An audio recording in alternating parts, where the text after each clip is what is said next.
শুভ সকাল আমার প্রিয় পরিবার, তোমরা সকলে কেমন আছো?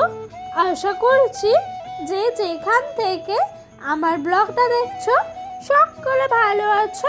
তোমাদের আশীর্বাদ আর ভালোবাসা সাথে নিয়ে আজকের ব্লগটা শুরু করলাম। তো বন্ধুরা, দেখেছই সকালবেলা উঠেই দেখি কত কুয়াশা পড়েছে। ওইদিকে কি আছে গাছপালা কিচ্ছু দেখা যাচ্ছে না, সব কিছু কিন্তু কুয়াশায় ঢেকে পড়েছে। এখনই যদি এত কুয়াশা থাকে তাহলে শীতকালে আমাদের এখানে কেমন অবস্থা হয় বলো তো? সকাল 8টা-9টা না বাজলে কিন্তু শীতকালে মানে ওই পৌষ মাঘ মাসের দিকে এদিকে কিন্তু কিচ্ছু দেখা যায় না, মানে পাশের বাড়িটাও দেখা যায় না, এত কুয়াশায় ঢাকা থাকে। তো বন্ধুরা, এই দেখো কুয়াশা থাকলেও কিছু করার নাই, সংসারের তো কাজগুলো সারতেই হবে। তাই কুয়াশা দেখে আসার পর সংসারের কাজ লেগে পড়লাম। ঘরে আশি বাসি সমস্ত কাজ সামলে চলে এলাম উঠানটা ঝাঁট দিতে। আর কালকে দেখেছো এত বৃষ্টি হয়েছে, তো বৃষ্টির জল কিন্তু এখনো জমা আছে, কিছু করার নাই। তার জন্যই মুড়ো ঝাঁটাটা নিয়ে ছাদ দিচ্ছিলাম। আর জানো তো আমাদের তো নিম গাছ আছে, তো নিম গাছের পাতা পড়ে পড়ে এত উঠানটা নোংরা হয় কি বলবো, কিন্তু কিছু করার নাই, ছাদ দিয়ে তো পরিষ্কার পরিচ্ছন্ন রাখতেই হবে। তো বন্ধুরা, ওইদিকে না আমার ঝাড়টা দেওয়া হয়ে গেছে। আর এইদিকে ছাদ দেওয়ার আগে ঘর থেকে কিন্তু সবার আগে আমি বাসনটা বের করে কুয়োর পাড়ে রেখে আসি। কারণ কি বলতো, নাহলে তো ঘরে আশিপাশির কাজ করাই যায় না, যেমন ঘরটা ঝাঁট দেওয়া এসব কিছু করা যায় না বলে আরও বাসনগুলো কুয়োর পাড়ে রেখে আসা হয়। তো বন্ধুরা, চলো বাসন মাজতে মাজতে তোমাদের সুন্দর সুন্দর কিছু কমেন্টের উত্তর দেওয়া যাক। তো রাখি বলেছে, মানে গ্রামের রাখি আমাকে কমেন্ট করেছে, সত্যিই তাই দিদি ভাই, স্বামীর অর্থ না থাকলে কারোর কাছে সম্মান পাওয়া যায় না। বিয়ের পরে তো সত্যি কথাই রাখি, এই কথাটা কিন্তু একদম বাস্তব কথা গো, যে স্বামীর যদি অর্থ না থাকে বিয়ের পর কারোর কাছে কোনো মূল্য পাওয়া যায় না। মনে হয় ওই রাস্তার ধারে পড়ে থাকা খোলাঙ্কুচি ইট পাথরের মতো, যেমনি লাথি মেরে সবাই চলে যায়। এটা কিন্তু একদম বাস্তব কথা। সত্যিই গো রাখি, যাদের এরকম পরিস্থিতি তারাই একমাত্র বুঝবে এটার মর্ম কী। তো বন্ধুরা, তোমাদের সুন্দর সুন্দর কমেন্ট পড়তে পড়তে আমার কিন্তু ওইদিকে বাসন মাজা হয়ে গেছে। তারপর এইদিকে ধোয়া করছি, কাচাকুচি শেষ করেই ধোয়া করে নিচ্ছিলাম। আর ডোডোর পাপা কাল গেছিল সেলুনে, তো ওর জামা কাপড়গুলো ছিল, সকালে বলেছিল আমাকে কেচে দিতে, তাই ডোডোর পাপার গেঞ্জি প্যান্ট এগুলো সমস্ত কিছু কেচে দিলাম। আর ডোডোরও কালকে রাতে বেশ কয়েকটা কাঁথা বার হয়েছিল, সেই কাঁথাগুলোও কিন্তু জলের মধ্যে ধুয়ে দিচ্ছিলাম। তো সকালে কিন্তু কুয়াশা করাতে আমি বুঝতে পেরেছি আজকের রোদ্দুরটা ভালোই উঠবে। তো বন্ধুরা, তারপরে চলে গেলাম পার্লারে ভুরু শেভ করতে। আমাদের স্বামীদের সামান্য ইনকাম থাকলেও কিন্তু আমরা একটু বুদ্ধি খাটিয়ে নিজেদের ইচ্ছাগুলো পূরণ করে থাকি।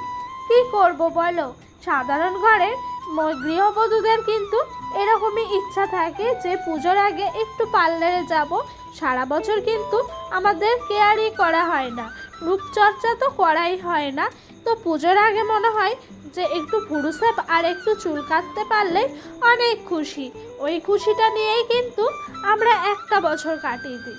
তো আমার বরে সামান্য ইনকাম থাকলেও সেই ইনকাম থেকে একটু একটু তিলে তিলে টাকা বাঁচিয়ে আমি কিন্তু গিয়েছিলাম পার্লারে একটু ভুরুটা শেভ করতে আর একটু চুলটা কাটতে। তো ভুরু শেভ কবে করেছি লাস্ট আমার কিন্তু মনেই নেই জানো। তো এই দেখো চুলটা কাটা, ভুরুটা শেভ করলাম ফার্স্টে, তারপরে কিন্তু চুলটা কাটছিলাম। তো আমি জানো তো আজকে একটু বলেছিলাম লেয়ার কাট কাটবো, কারণ বহুদিন আগে যখন আমার বিয়ে হয়নি মাধ্যমিক দেব তখন আমি ফুল লেয়ার কেটেছিলাম। তারপর থেকে আর পার্লারেই যাওয়া হয়নি, আমার দিদির কাছে নয় কারো কাছে চুল টুল কেটে নিয়েছিলাম। আর বিয়ের পরের বছর তো ডোডো পেটে ছিল, তাই চুল কাটা হয়নি। আগের বছর কিন্তু আমার বরের শরীরটা খারাপ ছিল, তাই আর পার্লারেই পা দিইনি।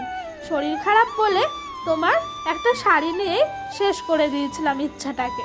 তো এবছর আবার নতুন করে একটা ইচ্ছা জাগলো যে চুলটা একটু কাটি।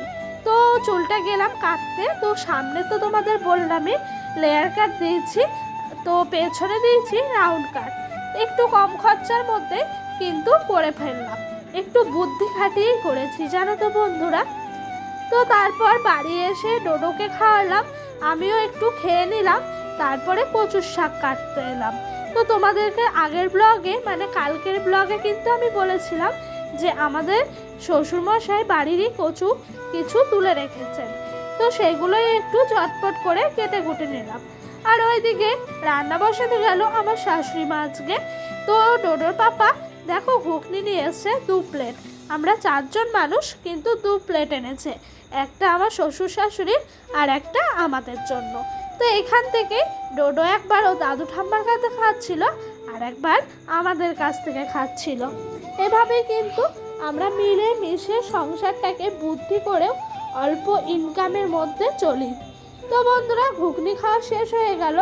আর আজকে কিন্তু মানে এই কদিন আমার রান্নার ঝামেলা থাকবে না, কারণ কি বলতো আমার শাশুড়িমা বলেছে এই কদিন উনিই করে ফেলবে।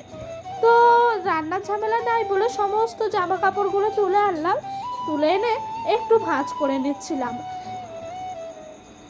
তো বন্ধুরা বলি আমার ভিডিওটা তোমাদের যদি ভালো লেগে থাকে অবশ্যই একটা লাইক কমেন্ট করো, আর যদি আমার ভিডিওটা তোমাদের আরও ভালো লেগে থাকে তাহলে চ্যানেলটা সাবস্ক্রাইব করে পাশে থাকা বেল বাটনটা প্রেস করে দিও, আমার নতুন নতুন ভিডিওগুলো তোমাদের কাছে সবার আগে পৌঁছে যাওয়ার জন্য।